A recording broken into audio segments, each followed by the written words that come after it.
अस्सलामुअलैकुम everyone, welcome back to the video. कैसे हैं आप लोग? मेरे अच्छे होंगे व्यूअर्स। इस वीडियो में हम बात करने जा रहे हैं वन एंड ओनली पैप कोइन के बारे में। पैप कोइन मेरे भाइयों एक बहुत ही मुनफरिद प्रोजेक्ट है। इसके बारे में हर बंदे की थॉट भी डिफरेंट है और वो लोग ये समझते हैं कि यार पैप कोइन जिसका कोई यूज़ केस नहीं है, जस्ट ट्रेड कर रहा है, पब्लिक पैसा फेंक रही है, बुलिश करता है, डेट्स इट, और इसका कुछ भी नहीं है। बाइनेंस ने लिस्ट कर दिया, पता नहीं क्यों कर दिया यार। हमें तो पूछना चाहिए बाइनेंस वालों से कि यार हम लोग इतने समझदार हैं, हम इतने पढ़े लिखे हैं, हमारी समझ से बाहर आप लोगों ने बाइनेंस को कैसे लिस्ट कर दिया। भाई उनकी मर्जी है। मैं आपको हमेशा एक चीज़ समझाता हूँ कि भाई ठीक है, एक चीज़ को टेक्नोलॉजी बेस पे आप लोग जो है वो चीज़ें बताते हो कि ब्लॉकचेन ये चक्कर है, वेब3 का ये मेटावर्स इस तरह का, और इसके अंदर ये ब्लॉकचेन का ये काम हो सकता है, मेन नेट का ये हो सकता है। ठीक है, वो एक चीज़ है, वो एक साइंस है, लेकिन इससे हटकर बाइनेंस ने पैप कोइन को लिस्ट किया, ये भी बहुत बड़ी बात है। तो इसके पीछे क्या चक्कर है कि कम्युनिटी जिसको सपोर्ट करती है वो प्रोडक्ट बुलिश करता है, और जिसको सपोर्ट नहीं करती, चाहे वो जितना भी साइंस को लेकर घूम रहा हो, वो प्रोडक्ट बुलिश नहीं करेगा। आज पैप कोइन ने 20% प्रॉफिट दिया है। ये वो प्रोडक्ट है जिसके बारे में आज से कुछ दिन पहले, हफ्ते दो पहले मैंने वीडियो बनाए थे। मैंने बोला था कि भाई ज़बरदस्त बुलिश करके आगे बढ़ रहा है, 1-0 किल भी कर दिया, और यहाँ पे जी आया 0 वापस।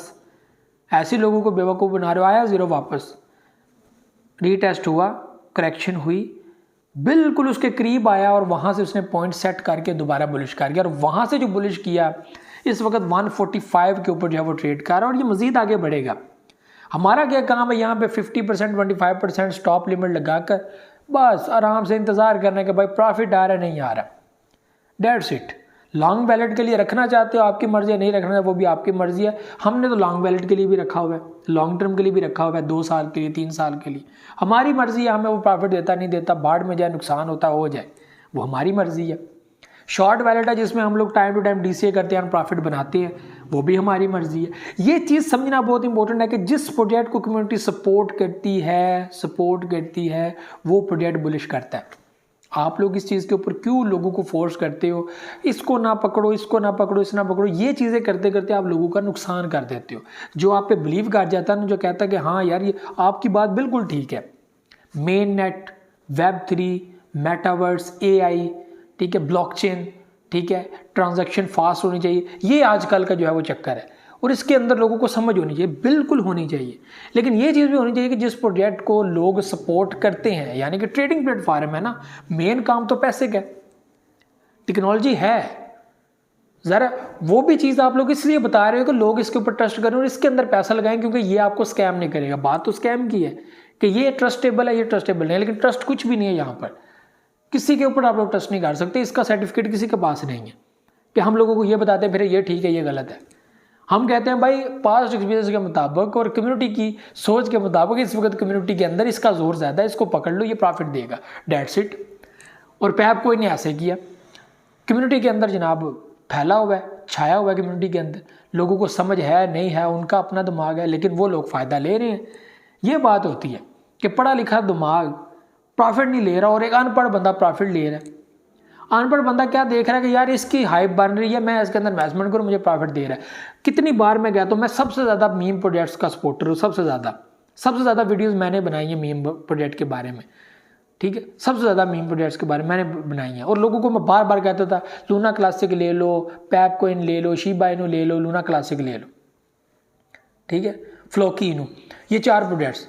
लोग कहते थे कि यार मीम क्यों परचेज कर रहे हो, पागल हो, मीम प्रोजेक्ट परचेज कर रहे हो, इसका क्या फ़ायदा, देख लो आज फ्लॉकी इनू क्या प्रॉफिट दे रहा है, पैप कोइन कैसे प्रॉफिट दे रहा है। लूना क्लासिक 70% अप आया है, एक मंथ में कितने % वो अप आया, कितना आप लोगों को ये प्रॉफिट है। शिबा इनू देखे जस्ट इन 1 डे वो किस कदर वो आगे बढ़ा, कहाँ पे वो कल 855 के ऊपर था, आज 967 के ऊपर ट्रेड कर रहा है, 967 को टच कर गया, 10 के बिल्कुल करीब कि किल करके आ गए। प्रॉफिट तो आ गई ना आपको, जस्ट इन 24 आवर, आपको पता भी नहीं चला, रातों रात आपको प्रॉफिट आ गई।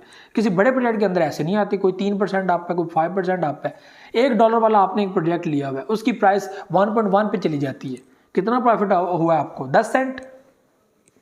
और एक शिबा इनू कोइन आपने $50 का लिया हुआ है, और जस्ट इन 24 आवर वो इतना बुलिश दे देता है, तो कभी एस्टिमेट लगाओ ना कितना प्रॉफिट आएगा आपको 50 के ऊपर। एक बात है ना, क्योंकि कॉइन्स आपको ज़्यादा मिल रहे हैं ना, कॉइन्स ज़्यादा मिल रहे हैं आपको। ये चीज़ें अपने माइंड में रखें, ये इंपॉर्टेंट होती हैं। पैप कोइन इस वक्त देखा कितना प्रॉफिट है, मकसद है प्रॉफिट लो निकलो, दोबारा डीसीए करना हुआ कर लेना, दोबारा परचेजिंग कर लेनी, ये आपकी मर्जी है। मुझे पता है इसका यूज़ केस नेक्स्ट कुछ भी नहीं है। इस वक्त ये देखो कि भाई कम्युनिटी फॉलो कर रही, कम्युनिटी इस प्रोजेक्ट को उठा रही है, वेल्स इसको उठा रहे हैं, तो हम यहाँ पे क्या करें, दूसरे प्रोजेक्ट्स में चले जाएं, दूसरे प्रोजेक्ट्स में जाके बैठ जाएंगे, नहीं यार इसके अंदर नहीं, हमने आना इसके अंदर। ये चाहे कुछ भी करें, बुलिश हो, जितना मर्जी आके निकल जाए, ना ना ना इसकी तरफ ना देखना, ये स्कैम है यार। जितनी देर हम लोगों ने उसकी तरफ आना है ना, आना हमने फिर उसकी तरफ ही है, तब तक लोगों ने सब कुछ कमा चुके होना है। वही साहब जो शिबा इनू के साथ हुआ था, $49 बिलियन की मार्केट कैप बन गई, और फिर लोग आए हैं कि अब हम ले लें, लेते लेते लेते वो मार्केट गिरती गिरती गिरती, जाहिर सी बात है साथ साथ बैड न्यूज़ आती रही। बहुत सारी इसकी रीजंस हैं, क्या कुछ हुआ पिछले, इतना नहीं आना चाहिए था जितना वो आ गया, और जितने बाकी प्रोजेक्ट जो है वो नीचे गिरे हैं, BTC जितना गिरा है, जितनी जितनी बैड एंड नेगेटिव न्यूज़ चली हैं ना, ठीक है, और उसका टोटल मकसद क्रिप्टो को नीचे गिराना था। और इससे पहले ये चीज़ नहीं हुई थी कि इस तरह का हम लोग फ्लॉग देखें। तो पैप कॉइन बहुत कम टाइम में बहुत प्रॉफिट, एक बार फिर आप लोगों को दिया, स्टॉप लिमिट लगाएं, 25% 50% प्रॉफिट बुक करें, डेट सीट बाढ़ में जाए, सारा कुछ प्रॉफिट निकालो बस। लॉन्ग टर्म में रखा हुआ है वो भी आपकी मर्जी है, do your own research, I am not your financial adviser, और कोई भी आपका फाइनेंशियल एडवाइज़र नहीं है। हर बंदा अपनी मर्जी का मालिक है। कभी भी अपनी सोच, अपनी समझ दूसरों के ऊपर इम्प्लीमेंट करने की कोशिश मत करें, बल्कि अगले को भी एक क्वेश्चन मार्क दे के सोचने पर मजबूर करें कि आपको भी इसका जवाब ढूंढना है, जिससे वो ज़्यादा बेहतर तरीके से नॉलेज हासिल कर पाएगा, बजाय इसके कि आप लोग यहाँ पे 100% श्योरिटी के साथ लोगों को बताते चले कि ये चीज़ सही है, ये गलत है। हमारा काम होता है कि सिस्टम जिस तरह चल रहा है उसको उसी हिसाब से आपके सामने रखना, और ना उसके ऊपर जजमेंट प्रेडिक्शन के तौर पर देने कि हाँ यार फ्यूचर में ये चीज़ ऐसे हो सकती है। हम कोई जादूगर नहीं है कि हमें पहले पता चल क्या हो जाए, यहाँ पे दूसरे दिन कल कुछ ना कुछ मार्केट में हो जाए, हम जिम्मेदार हैं? हम जिम्मेदार तो नहीं है ना, और ना हम जिम्मेदारी लेते हैं, लेकिन यहाँ पे हम लोग बोल देते हैं ये चीज़ होगी, ये चीज़ होगी, ये चीज़ होगी। जस्ट ये है कि पास्ट एक्सपीरियंस के मुताबिक ये चीज़ ऐसे ऐसे चल रही है और कल को इसको ऐसे होना चाहिए। और फाइनली जब जब ये चीज़ें होती रहेंगी मैं तो बताता रहूँगा कि यार शुक्र है, टाइम गुजरा, प्रॉफिट आ रहा है, यार वो काम नहीं हुआ जिसका एक डर था। हमें भी रहता डर यार कहीं ये ना हो जाए, ये ना हो जाए, लोगों को नुकसान ना हो जाए। तो वो भी उनकी अपनी मर्जी, उनका बिलीव होता है क्रिप्टो में तो ठीक है, नहीं होता तो फिर उनकी मर्जी है, वो ना लें प्रोजेक्ट। भाई हम कौन सा उसको कह रहे हैं कि प्रोजेक्ट लो। तो ये व्यूअर चीज़ें थी। पैप coin buy for long term, ठीक है फिलहाल, ठीक है, और यूज़ केस इसका बिल्कुल भी कोई नहीं है, ये बात याद रखिएगा, यूज़ केस इसका नहीं है। कम्युनिटी इसको सपोर्ट कर रही है, इस वजह से प्रॉफिट आ रहा है और ये आगे बढ़ता ही जाएगा, मुझे ऐसा लगता है। बाकी आपके अपनी मर्जी। मुझे तो इजाज़त, दुआ में याद रखिए। अल्लाह हाफ़िज़।